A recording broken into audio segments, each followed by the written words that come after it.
이제 오늘 본문은 요한복음 15장 마지막 종결 부분에 해당합니다. 내용을 분류해 보면 17절에서 제자들은 서로 사랑하라는 명령을 받았습니다. 왜 주님께서 계속 제자들 보고 야 너희들끼리 똘똘 뭉쳐서 사랑해야 돼? 라고 말씀했냐면 그 이유가 18절에 나옵니다. 무엇 때문에 서로 사랑하라고 그럴까요?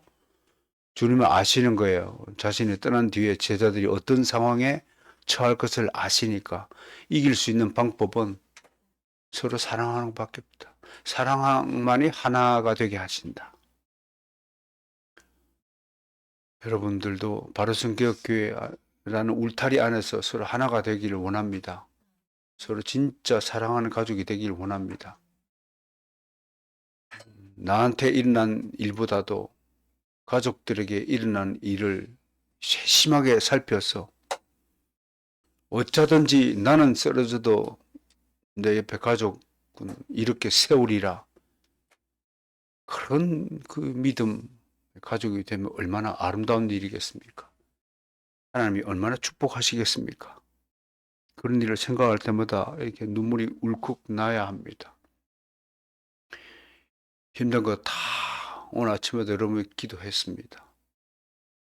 어째 인생을 살면서 힘든 일이 없겠습니까? 독수리가 있었대요. 날개를 다쳤대요.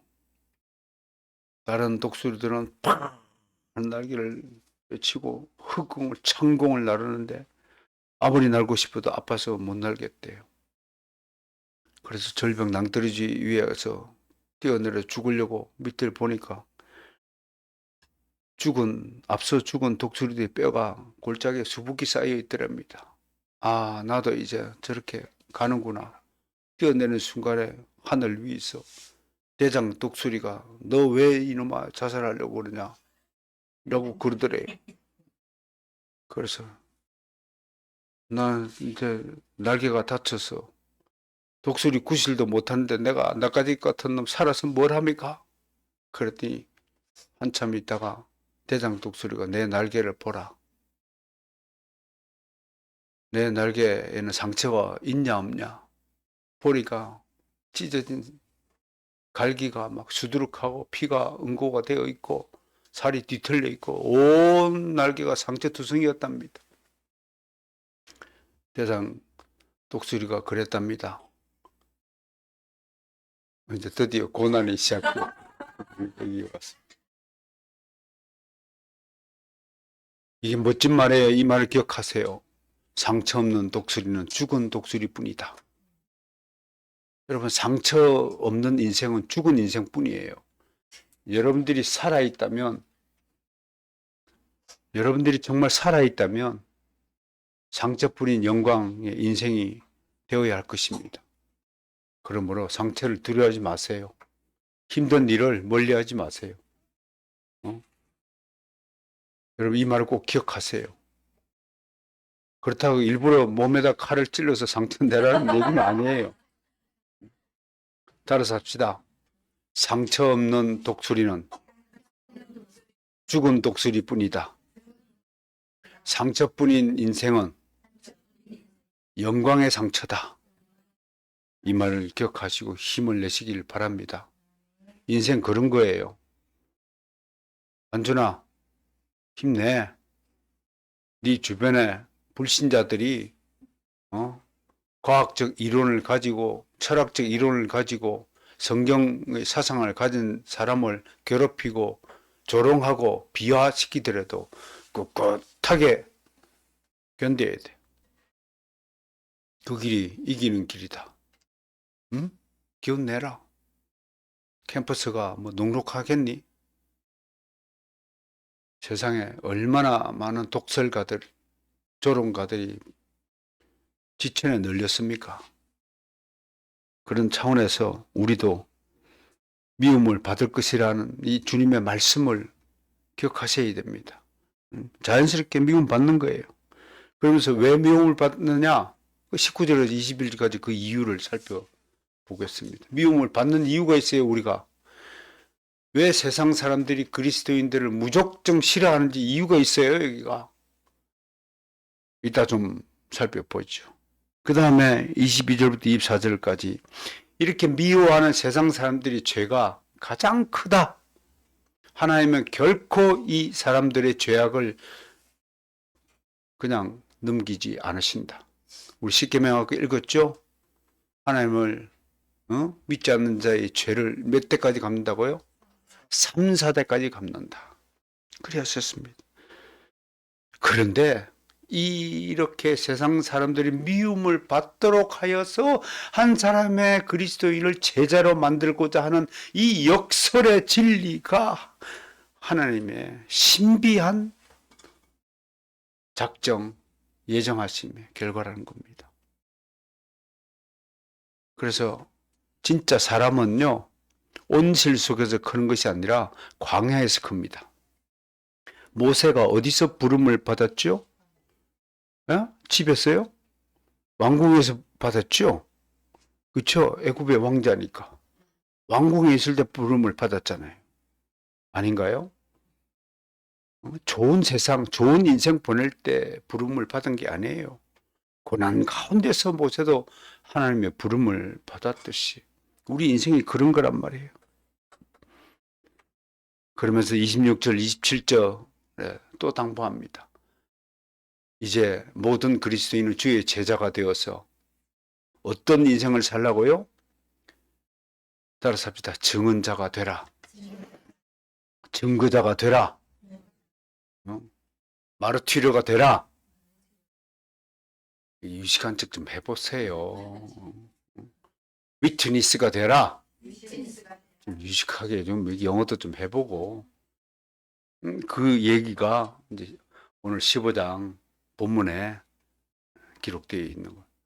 요걸 전체적으로 조망하시고 오늘 말씀을 하나하나씩 한번 들어보세요. 그럼 이해가 될 겁니다. 자, 오늘 본문은 한마디로 그리스도와 그의 백성에 대한 세상의 적개심을 주요 주제로 다룹니다. 여기에는 미움이라는 말이 몇 번 나온다고요? 7번 나와요. 야, 이것도 신기하죠? 7번이라는 숫자가 뭘 뜻해요? 완전수죠? 그러니까 세상이 교회를 미워하는 미움은 어떤 미움이라는 거예요? 완전한 미움이라는 거예요. 이게 뭔 말이에요? 이거는 뭐 참 뭐라 그럴까요? 조금 미움도 아니고 8번 미움도 아니고 완전한 미움이다. 그러니까 이 엄청난 미움이다. 감히 인간의 우리 상상력으로 개인적인 능력으로 극복하고 이길 수 있는 미움이 아니라는 거예요. 한 사람이 어떤 한 사람 미워하는 마음이 있다 칩시다. 그 미움의 마음을 이길 수 있는 것은 아무것도 없다는 거예요. 오직 성령님만이 있다가 그래서 이기도록 보혜사 성령님을 보내주시는 거예요. 그래서 우리가 이기는 거예요. 저도 학교에 있을 때 괜히 저를 미워하는 옆에 동료 교수가 있었어요. 괜히 미워해. 괜히 이유가 없어요. 내가 한번 진지하게 물어봤어요. 밥 먹다가. H 교수, 왜 나를 미워하는 거야? 그 친구가 정답을 얘기해요. 자기 미워하면서. 나 지금도 그게 뚜렷하게 기억나요. 미워하는데 이유가 있냐? 지고 그렇게 대답해요. 미워하는데 이유가 있냐? 난 그냥 네가 싫어. 야, 그거 진짜. 그러니까 세상 사람들이 기독교인이 그리스도인이 싫은 이유가 뭐예요? 난 네가 그냥 싫어. 하나님의 소리 예수쟁이들 예수 얘기 옛때도 듣기 싫어. 그 마음을 누가 창조했다고요? 하나님이 창조하신 거예요. 그래서 예수 믿지 못하도록 하는 거예요. 그래서 그 예수 믿지 못하도록 하는 사람들의 핍박을 받도록 하나님이 계획을 해 주신 거예요. 왜? 왜? 핍박을 받아야 사람 되니까요. 금방 얘기했어요. 이게 기독교예요. 신기하죠? 아니 신기하지 않나요? 힘들지. 아니 힘들지. 힘들지 않으면 사람이 안 된다니까. 새 사람이 되려면 힘들어야 돼. 상품도 아무렇게나 만든 건 쉬워요. 그런데 진짜 상품 가치가 있는 상품을 만들기 위해서는 엄청나게 공을 들여야 되는 거예요. 그래도 공든탑이 무너지는 경우가 얼마나 많나요? 힘든 거예요. 7번이라 미움이란 말이 나온다. 이거 참 대단한 거예요. 그만큼 세상의 미움의 강도와 정도가 뿌리 깊은 것임을 증언합니다. 여기서 우리는 주님이 앞서서 제자들 친구라고 불러주신 이유를 짐작합니다. 바로 세상에 적게 심은 모든 주의 제자들, 그의 사랑하는 친구들을 불태울 것을 아시고 주께서 반드시 세상의 적게 심으로부터 자신의 친구들을 지켜주실 것을 예고하고 계신 것입니다. 왜 종이라 하지 않고 친구라 하겠다고요? 이제 주님은 아시는 거예요. 종은요, 핍박을 당해도 누가 변호하거나 구해줄 사람이 없는 지위를 종의 지위라고 하는 거예요. 종은 맞아도 싸다는 거예요. 그럼 그 위치에 두면 엄청나게 억울하게 당할 일이 너무 많다는 거예요. 그래서 주님이 친구의 라는 지위를 상승시켜 주신 것, 참 오묘하죠? 이 주님의 마음의 계획과 대비하심을 아신다면 17절의 말씀이 더 가까이 다가올 것입니다. 내가 이것을 명하면 너희로 서로 사랑하게 하려 함이라. 이 말씀은 당부가 아니라 명령입니다. 주께서 이런 명령을 하시면 세상의 핍박이 그냥 신용으로 끝나는 것이 아니라 감당기 어려운 불같은 시험이 될 것임을 예상할 수 있는 것입니다. 이게 다른 거예요. 세상 사람들과 우리 예수 믿는 그리스도인들의 사랑이 다른 거예요. 세상 사람들은 내 마음에 들면 사랑하고 내 마음에 들지 않으면 사랑하지 않을 자유를 행사하며 살아요. 지 마음대로 살아요. 자기 입맛에 맞는 인생을 선택하며 살아요. 그러나 그리스도인은 무조건 사랑하는 거예요. 이유 없이 무조건 사랑하는 거예요. 그가 나를 핍박하고 그가 나를 칼로 찌르고 그가 나를 억울하게 행세해도 사랑하라고 하는 거예요. 그래서 예수님이 원수를 사랑하라. 원수를 사랑하라. 이게 말이 됩니까? 성경에 있는 하나님의 말씀이 우리 인간의 귀에 말이 되는 소리로 들립니까? 아니요. 절대적으로요. 우리 인간의 이성적 차원에서는 말이 안 되는 소리입니다. 어떻게 원수를 사랑합니까? 원수를 때려 죽여야죠. 마귀 새끼라고 욕하면서 막 두들겨 패야죠. 그러고 싶죠. 그러고 싶은 일이 얼마나 지태는 널렸습니까? 근데 그렇게 하는 것은 우리의 할 일이 아니라고 하는 겁니다. 원수 갚는 일은 누구의 일이라고요? 나의 일이 아니에요. 나의 하는 일은 그가 나를 아무리 괴롭히더라도 그냥 사랑하라고 명령하셨어요. 너희는 서로 사랑하라. 원수 갚지 말라. 원수 갚는 일은 나에게 있나니 너희가 해야 될 일 무조건 사랑하라. 그래서 제자들을 사랑의 끈으로 똘똘 뭉쳐두는 거예요. 그래야 핍박을 견딜 수 있다는 거예요. 혼자 사는 것이 아니라 함께 어울려 사랑의 끈으로 서로 묶어서 똘똘 뭉쳐서 시험을 대비하라. 핍박을 대비하라. 라고 말하는 거예요. 실제로 베드로 사도가 이렇게 얘기해서 함께 읽을까요? 그러므로 너희가 이제 여러 가지 시험으로 말미암아 잠깐 근심하게 되지 않을 수 없으나 오히려 크게 기뻐하는도다. 내 믿음 확실하면 물론 연단하여도 없어질 금보다 더 귀하여 예수 그리스도께서 나타나실 때 칭찬과 영광과 존귀를 얻게 하려 할 것이니라. 어떤 분이 베드로 전서 이 본문에서는 잠깐 근심하게 된다는데 저의 근심은 왜 이렇게 기나요? 라고 하길래 내가 그래서 웃으면서 하나님이 몇 살쯤 돼 보이냐? 내가 물었어요. 너 몇 살이냐? 내가 그 천국 얘기 한번 했잖아요. 늙으신 부자가 죽어 천국에 갔는데 처음 가는 길이라서 어디가 어딘지는 몰라서 두리번 거리는데 밭에서 어떤 젊은 청년이 일을 하고 있어요. 이복의 청년 베드로 궁전은 어디로 가냐라고 물었더니 그 청년이 돌아오면서 너 언제 인마 천국에 왔어? 나 금방 왔어요. 나 인마 500년 전에 왔어요. 그러더라고. 조심하세요. 그 모습을 보고 나이 잘못 알면 큰일 나.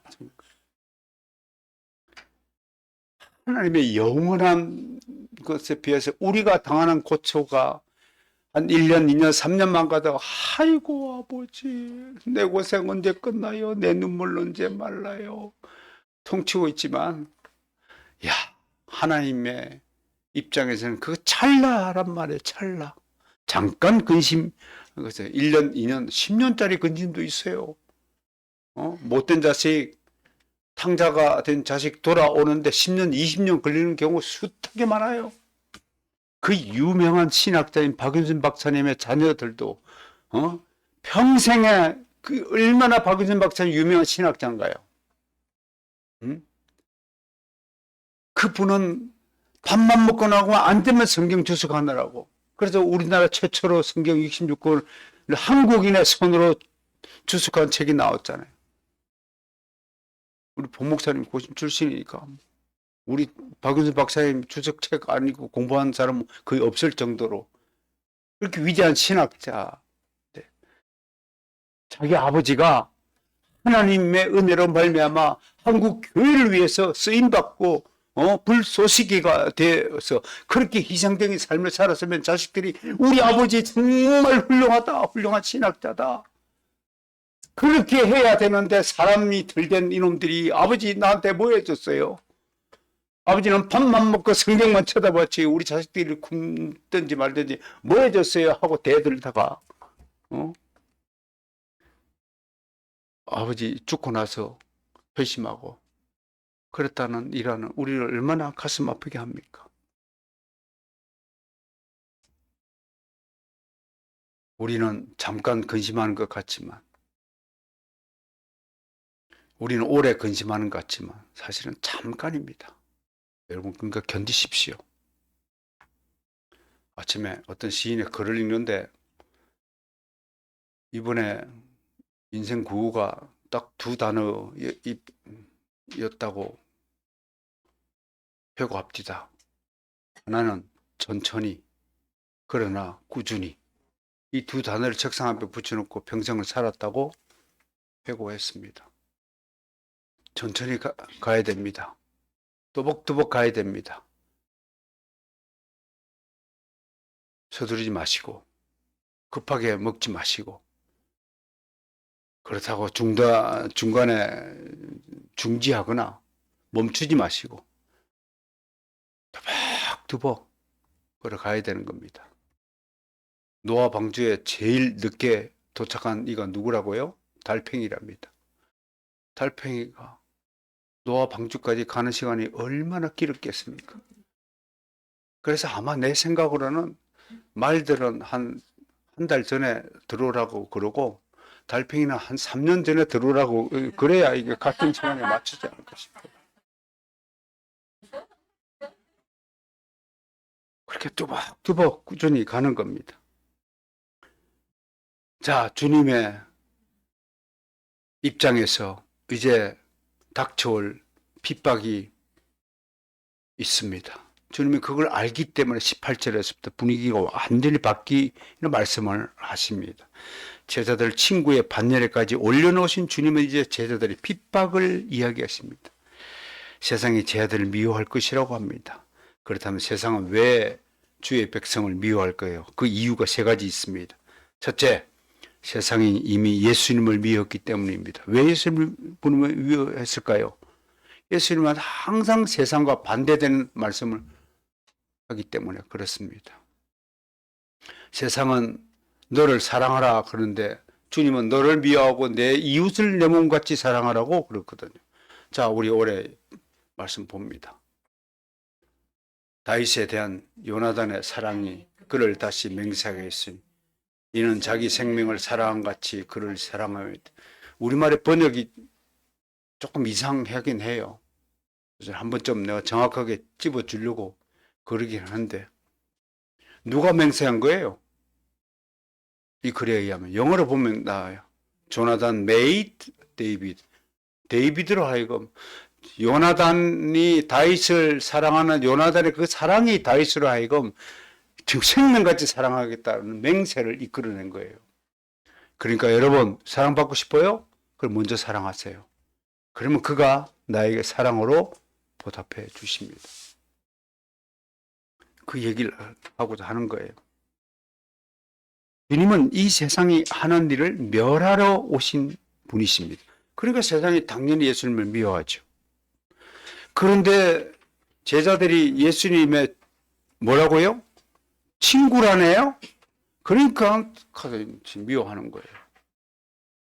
최다원 목사를 미워하는 사람은 최다원 목사의 친구까지도 미워할걸요? 그렇죠? 당연한 이치입니다. 두 번째, 제자들이 세상에 속하지 않기 때문이다라고 19절에서 얘기합니다. 세상에 속하지 않는다는 것은 그리스도인들은 세상의 말을 안 듣는다는 겁니다. 누구든지 자기 말을 잘 듣는 존재를 좋아하죠. 애완견 왜 키워요? 집에 두고요.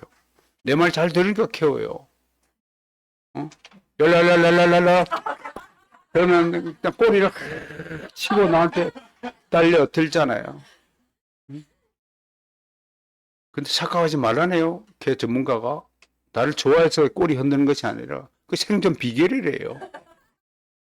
그러다가 딱 보다가 이게 만만한 주인이다 그러면 지가 딱 통치자가 돼가지고 해가지고 그걸 속아 넘어가면 여자 주인들 특히 나중에는 행패를 부린답니다. 개가 그 집 왕이 된다고 하는 겁니다. 잘 컨트롤 잘해야 돼. 자식도 마찬가지예요. 자식도 잘못 키우면 자식이 왕이 돼요, 나중엔. 이거 참 중요한 말입니다. 주의 제자들은 세상의 말을 듣는 자가 아닙니다. 그래서 세상은 제자들 그리스도인들을 미워합니다. 여기서 우리는 하나님께 속한 자와 세상에 속한 자들 사이에 근본적인 구별이 있음을 알 수 있습니다. 뭐라고요? 요한 1서 4장 1절 4절 보면 왜 다를까요? 얼굴 모습 똑같죠? 같은 우리말 한국말 하죠? 같은 음식 먹죠? 같이 살죠? 근데 왜 다른다고요? 영이 다르다. 영이 다른 거예요. 하나님의 영에 속한 자가 있고 즉 그리스도의 영에 속한 자가 있다고 성경은 증언합니다. 하나는 진리의 영이고 하나는 미혹의 영입니다. 하나님께 속한 자의 특징은 바로 사랑입니다. 세상 사람들은 성경이 말하는 진짜 사랑을 가지지 못했다고 증언하는 겁니다. 자, 요한일서 4장 1절부터 4절까지 좀 길지만 천천히 함께 읽어봅니다. 사랑하는 자들아 영을 다 믿지 말고 오직 영들이 하나님께 속하였나 분별하라.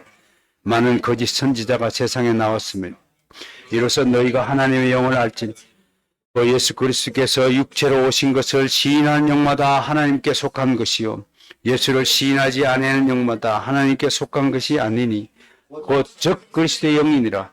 오리라 한 말을 너희가 들었거니와 지금 벌써 세상에 있느니라.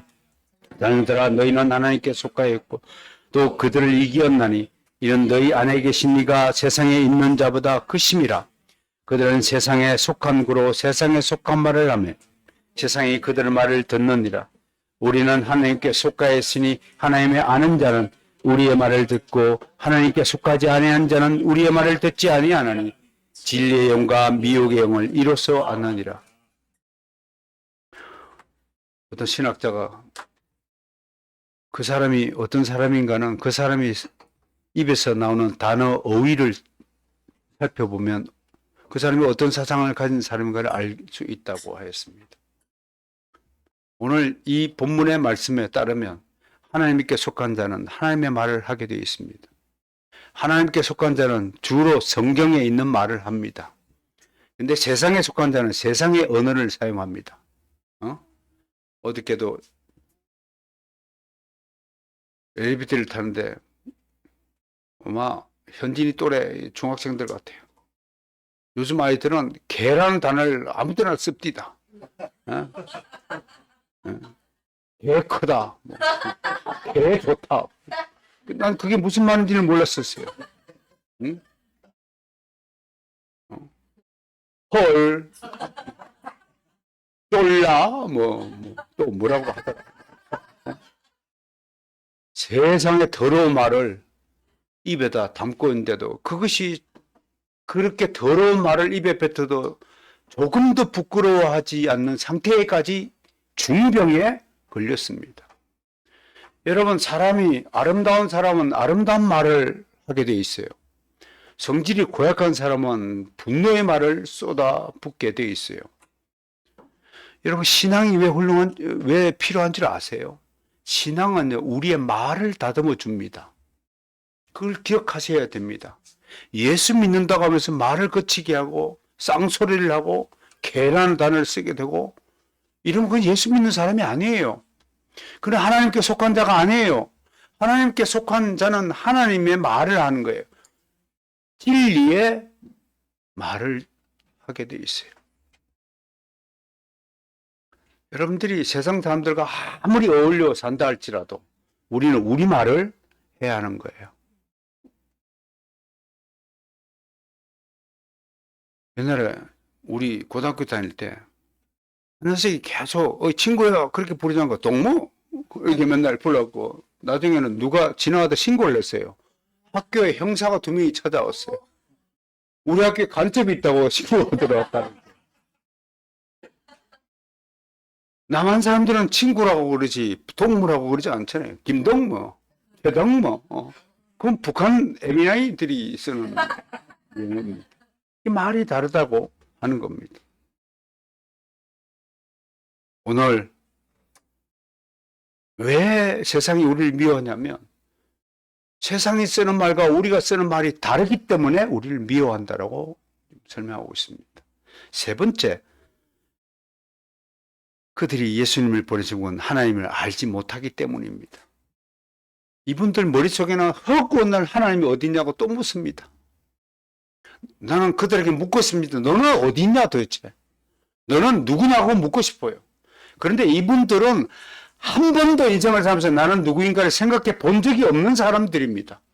태어나도 숨 쉬고 눈 뜨고 보고 살고 있다가 숨 끊어지면 죽어서 없어지는 거예요. 뼈가 돼서 흙으로 사라지는 거 무의미한 인생이에요. 사랑이 뭔지도 몰라요, 솔직히요. 하나님을 알지 못하기 때문에 그렇습니다. 하나님을 안다는 것은요, 얼마나 위대한 일인지 아십니까, 여러분? 내가 누구인가를 안다는 거예요. 내가 어디로부터 나왔는가를 안다는 거예요. 내가 어디로 가는지를 안다는 거예요. 하나님을 안다는 것은 내가 왜 이 땅에 태어났는지 그 이유를 안다는 것과 같은 뜻이에요. 그러니까 인생이 다를 수밖에 없어요. 내가 누구인가를 아는 사람과 내가 누구인가를 모르고 사는 사람이 인생이 같을 리가 없죠. 돼지하고 개하고 있는데 개가 돼지 보고 넌 누구냐? 그러면 나는 개다. 그러면 웃을 거 아니에요, 개가요. 자식이 네가 왜 개냐? 싸울 거 아니에요. 돼지는 돼지인 것을 알아야 돼요. 근데 돼지가 돼지인 줄 알까요? 오직 인간만이 하나님의 형상으로 지원받은 인간만이 내가 누구인가를 아는 거예요. 그래서 하나님을 안다는 것이 얼마나 위대한 진리의 일인가를 알아야 됩니다. 근데 세상 사람들 알지 못해요. 아트핑크가요, 여기서 멋지게 해설을 한 것이에요. 하나님을 알지 못한다는 것은 지식적으로 알지 못한다는 뜻이 아니라는 거예요. 알려고 하면 칼빈의 기독교 강요에 보면요, 자연 속에도 하나님이 심겨져 있어요. 자연의 섭리 속에를 보더라도 하나님이 살아계시다는 걸 알도록 되어 있어요. 내 속에 양심을 보더라도 하나님이 계시다는 것을 알도록 되어 있어요. 그래서 로마서에서 사도 바울이 핑계한다 못한다.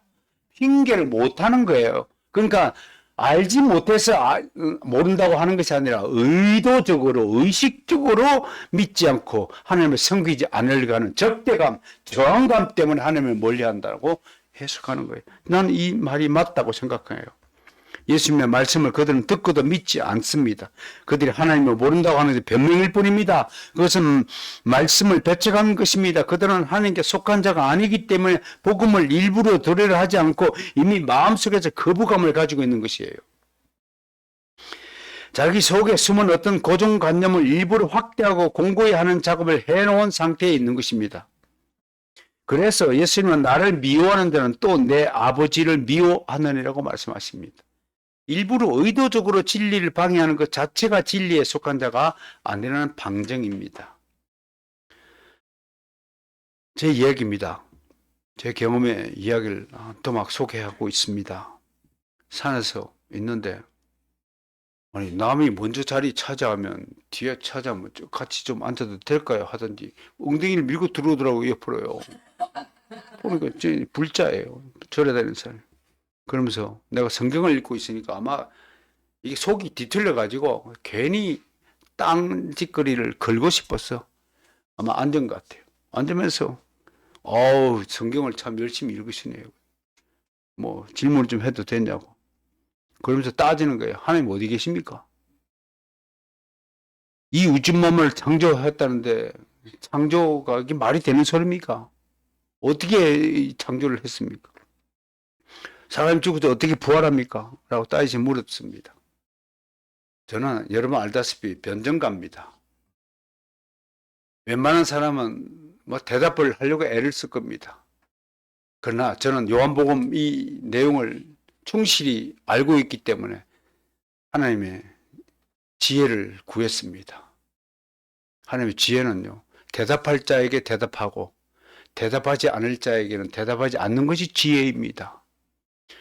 우리는 모든 질문에 답을 할 수 있는 능력을 가진 자가 아니라는 사실을 여러분 인정하셔야 됩니다. 제가 이렇게 대답했어요.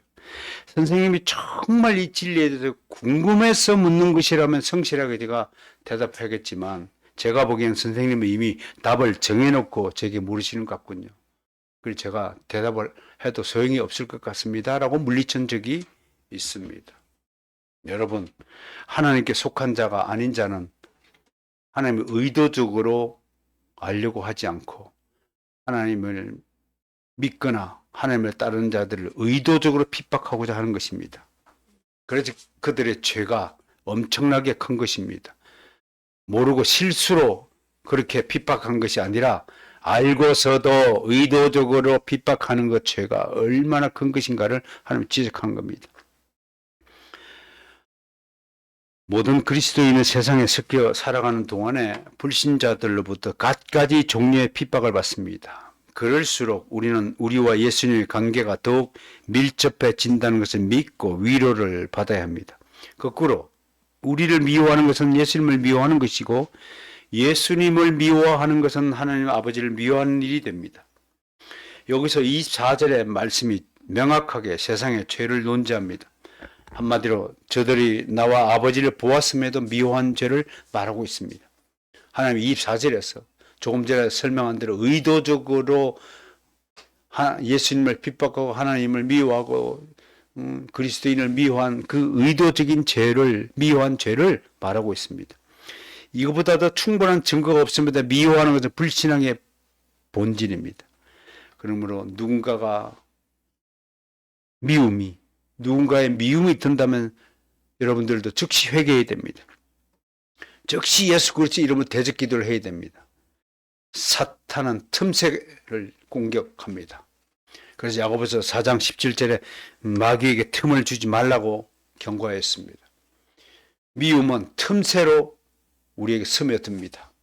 조금만 기도의 틈새를 보이거나 하나님의 말씀을 게을리 하면 사탄은 반드시 미움, 시기, 질투를 틈새로 집어넣습니다. 그럼 즉시로 나사렛 예수 그리스도 이름으로 명하노니 사탄의 미혹의 영아 내게서 떠나가라! 라고 대적기도 할 수 알아야 됩니다. 그런데 문제는 매우 고차원적인 신학적인 배경을 가지고 있습니다. 모든 미움과 불신앙의 배후에는 하나님의 깊은 섭리가 있습니다. 곧 성경 말씀을 이루려 함입니다. 응하게 하려 함입니다. 25절입니다. 그러나 이는 율법에 기록된 바 저희가 연고 없이 나를 미워했다는 말을 응하게 하려 함이니라. 여기서 말하는 율법은 시편 35편 19절과 69편 4절을 지칭합니다.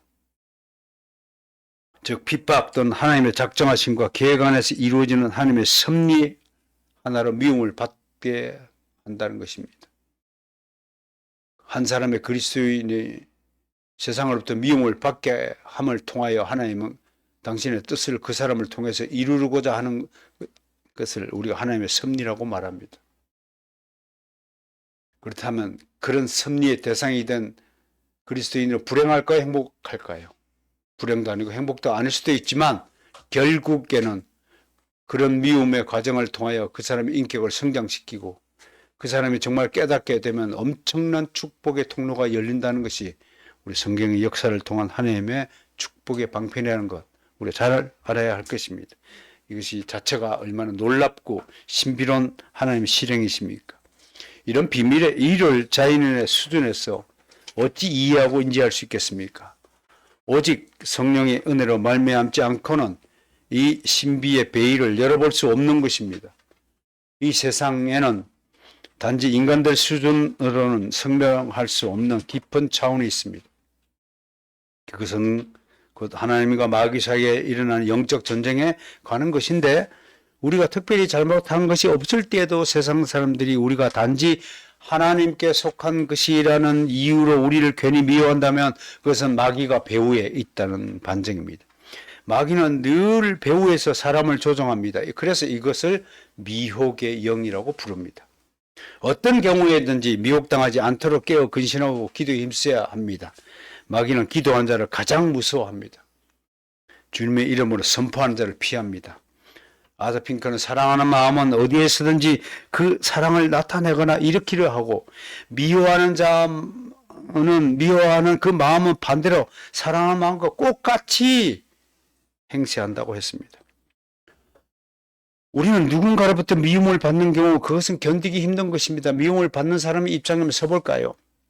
모든 고통 중에서 가장 쓰라린 것입니다. 사탄은 미움이라는 독을 내품어 주의 백성을 상처내고 괴롭힙니다. 미워하는 사람의 입에 마른 도끼가 서려 있습니다. 그 도끼에 마른 심장을 관통하고 영혼을 파괴합니다. 가히 감당기 어려운 도끼입니다. 수많은 사람이 그 도끼를 맞아 쓰러지고 낙상하고 심지어 견디지 못하고 자살을 감행합니다. 그러면 남을 미워하는 자는 사탄의 앞잡이입니다. 정작 중요한 것은 미움을 발산하는 당사자는 자신이 다른 사람을 미워하고 있는지 잘 모를 때가 있다는 것입니다. 그 이유는 그 사람이 사탄의 미혹에 걸렸기 때문입니다. 그럼 사기꾼에게 왜 속아요? 미혹돼서 속는 거예요.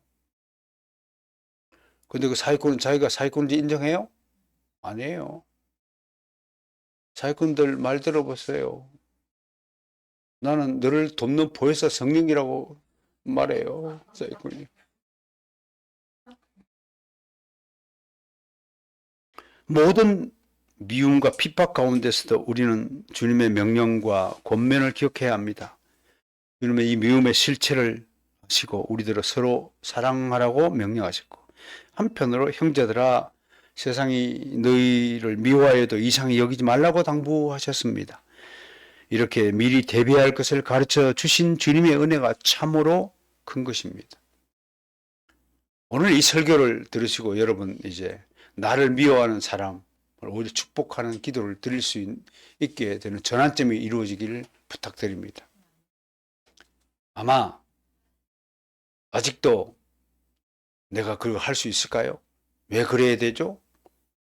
라는 의구심이 있을 수도 있습니다. 그러나 이것은 주님의 명령임을 기억하셔야 됩니다. 주님이 명령하시면 우리는 무조건 믿고 따라야 할 의무가 있는 것입니다. 그러니까 미워하지 말고 서로 사랑하는 명령을 이행하는 여러분들이 되시기를 축복합니다. 똘똘 뭉쳐 사랑하고 주님의 복음을 전가하는 우리가 되어야 됩니다. 물론 우리는 모든 점에서 연약합니다. 미움을 받으면 잠을 설치며 울기 마련입니다. 미움 때문에 못 살겠다고 고함치면서 주님께 원망을 넣어놓을 수 있습니다. 우리는 모든 곳에서 미움의 대상이 됩니다. 학교에서, 직장에서, 심지어 교회 안에서도 어떤 한 사람의 표적이 되어서 미움을 받기도 합니다. 우리 연약함으로 이 미움을 이기기 힘들어 절망하기도 합니다. 그러나 성도 여러분, 우리는 결코 쓰러지거나 실족하지 않습니다. 우리를 지키시는 성령님이 계심을 한시라도 잊지 말고 살아야 합니다. 성령님은 우리의 연약함을 아시고 우리가 견디고 이길 수 있도록 도와주십니다. 승리의 길로 이끄십니다. 대적들이 내 앞에 쓰러진 것을 반드시 목격하도록 도우십니다. 나아가 성령님은 우리가 신실하게 주님을 증거하는 일을 도와주십니다. 마지막 26, 27절이 이를 반증합니다. 이 보혜사는 하나님의 아버지가 보내실 것이라고 하고 또 예수님도 보내실 것이라고 합니다.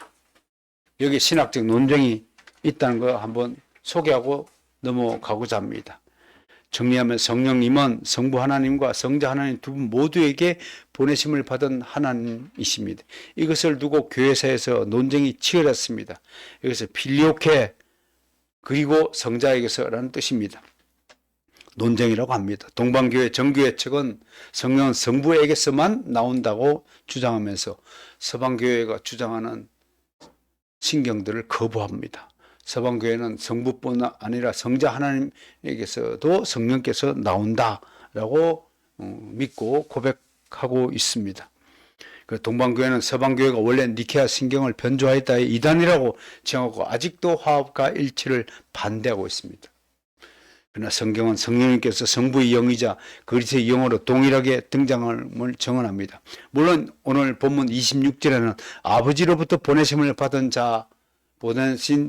진리의 영이라고 소개되지만 14장 26절에서는 주님은 보혜사께서 그리스도의 이름으로 보냄을 받으실 것이라고 말씀하셨습니다. 이 두 여러 말씀들을 종합해서 보면 마지막 구절에 그리스도께 구하면 아버지께서 보혜사를 그의 아들의 이름으로 보내신다라고 정리할 수 있습니다.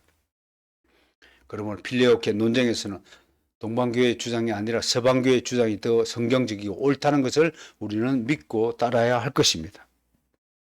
오늘 이제 마지막 말씀, 너희도 처음부터 나와 함께 있었으므로 증언하니라 27절의 말씀이 이어집니다. 너희가 왜 증언자가 되어야 되느냐? 그 이유는 처음부터 너희가 나와 함께 하였습니다.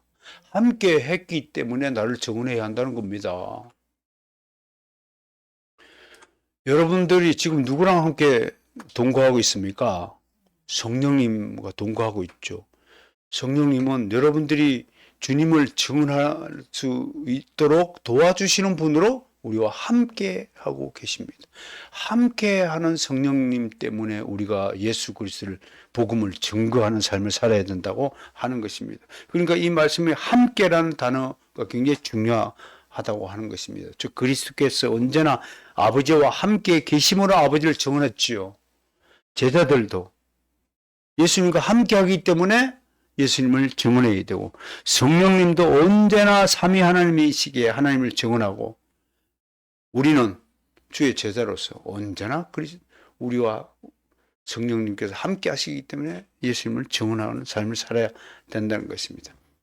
그런데 여기서 주님은 이것이 바로 사랑이라고 하는 것입니다. 즉 주님은요 앞으로 마지막 심판 때 우리의 변호사가 되어준다고 그랬습니다. 우리를 증언해 준다고 했습니다. 사탄은 우리를 고소합니다. 야, 최다음 몇 년 몇 월 며칠 저거 나쁜 마음을 먹고요. 거짓된 증언을 하고요. 막 고소를 하면 예수님이 다 그렇게 나와서 묻지를 마라, 따지지를 마라. 과거 일은 내가 다 묻었고 죄사함이 이루어졌느니라. 너는 판사가 죄 없다라고 판결한 내용까지도 다 들어서 고소장을 변조해갖고 재탕 삼탕하느냐. 그것은 하나님의 기억조차도 하지 않는 죄사함을 받은 자의 고소는 무의미하다라고 변호를 한다는 겁니다. 그것이 우리를 사랑하시는 사랑의 증거라고 하는 겁니다. 사랑하기 때문에 그렇게 증언을 해주신다는 겁니다. 여러분 그러니까 절망하거나 낙심할 필요가 없어요. 여러분들이 예수 믿고 거듭난 사람이라고 믿는다면 이제 기죽을 필요가 없다는 것입니다.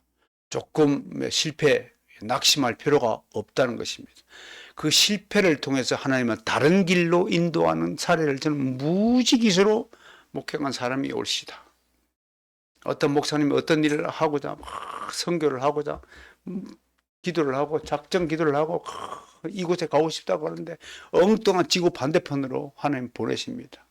처음엔 선교사 그 목사님은 자신이 준비했던 모든 계획이 다 어그러지니까 이것이 하나님의 뜻입니까?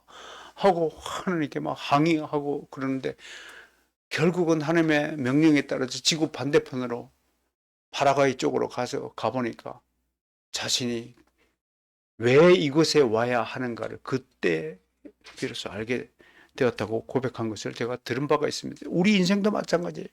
나는 이것 하고 싶은데 하나님은 저곳으로 보내서 갖고 저것을 하도록 하는 일이 얼마나 많습니까?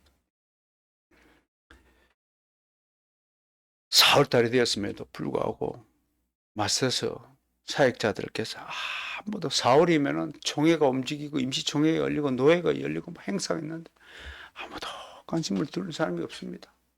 그저 그냥 땅에서 붙어서 땅의 일을 생각하는 겁니다. 예수님이 너희는 아래에서 나서 땅의 일을 생각하고 나는 위에서 나서 위의 일을 생각한다는데 마스터스는 사람들은 다들 땅에서 나가지고 땅의 일만 추구하는 겁니다.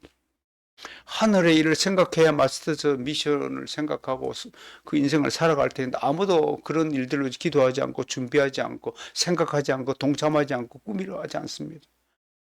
내가 저렇게 토요일날 불러다 놓아놓고 그래도 우리 집에다가 초대해서 밥을 먹이고 난 다음에 내가 꾸지람을 했습니다. 그냥 꾸지람은 또 토라질까봐 밥을 실컷 먹여놓고 고기 쌈에다가 해서 먹여놓고 도대체 여러분들 머릿속에는 뭐가 들었냐? 4월이 지났는데도 누구도 총회를 어떻게 해야 됩니까? 라고 묻는 자도 없더라. 예수님이 제자들에게 그랬어요. 내가 너희 중에서 16장에 보면요. 내가 어디로 갈지 묻는 자도 한 녀석도 없다라고 답답해 하십니다.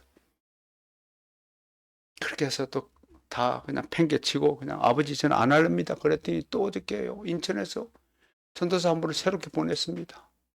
저를 좀 받아주면 안 되겠습니까? 감리교 갖고는 도저히 올바른 신앙생활을 할 수 없어서 마스터스 사역에 동참하고 싶다고 그래서 또 어떻게 합니까? 또 새로운 사람이 왔으니 그만둘 수도 없고. 여러분 이게 하나님이 작정하신 거고 하나님의 인도하심입니다. 이게 하나님의 사랑이라고 저는 굳게 믿는 것입니다. 이 사랑만이 주님과 진리를 증언하는 힘이요 능력이요 증거가 되는 겁니다. 다 자기 인생만 살려고 머릿속에 온통 나는 어떤 인생을 살아야 될까? 내일은 내가 뭘 해야 될까?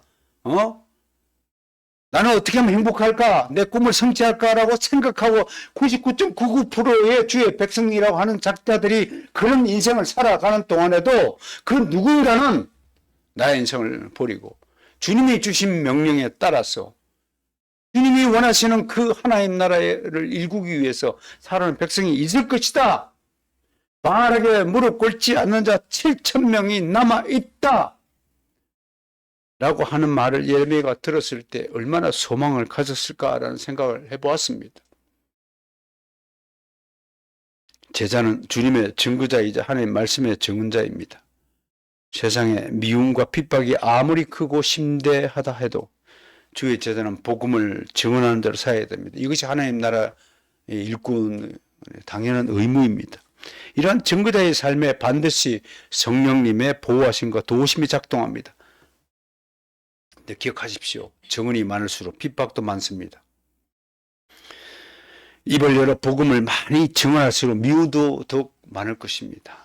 세상에 교회가 많을수록 사탄은 교회를 멸하기 위해서 악을 쓸 것입니다. 그러나 두려워할 필요가 없습니다. 주님은 이미 세상의 권세자인 사탄 마귀를 포승줄에 묶고 옥에 가두었습니다. 무저갱에 가두었습니다. 지금은 그의 졸개들인 귀신들이 활약하지만 귀신들 따위 술수를 무서워할 필요가 없습니다. 귀신들 술수에 속아 넘어가 두려워하고 벌벌 떨 필요가 없습니다. 뭐 엄마 귀신하고 놀라는 사람이 있으면 지가 귀신이라서 놀라는 겁니다. 지가 정말 주님의 제자라면 귀신이 놀라서 가야 됩니다. 난 지금도 그 여성분들이 작은 벌레를 소스라치게 놀라는 거 보면 잘 이해가 안 됩니다. 사실은 그 벌레가 지금 그 불을 보고 놀라서 도망가는 겁니다. 근데 지가 놀래하고 도망가는 거 보면 여러분 벌레가 사람을 보고 더 무서워하는 것이 있지 않습니까? 그 조그만 것이 뭐가 나를 괴롭힐 겁니까? 그냥 손톱으로 찔러 죽여버리면 간단한 거를 말이죠. 그런데 거꾸로 더 놀라고 하니까.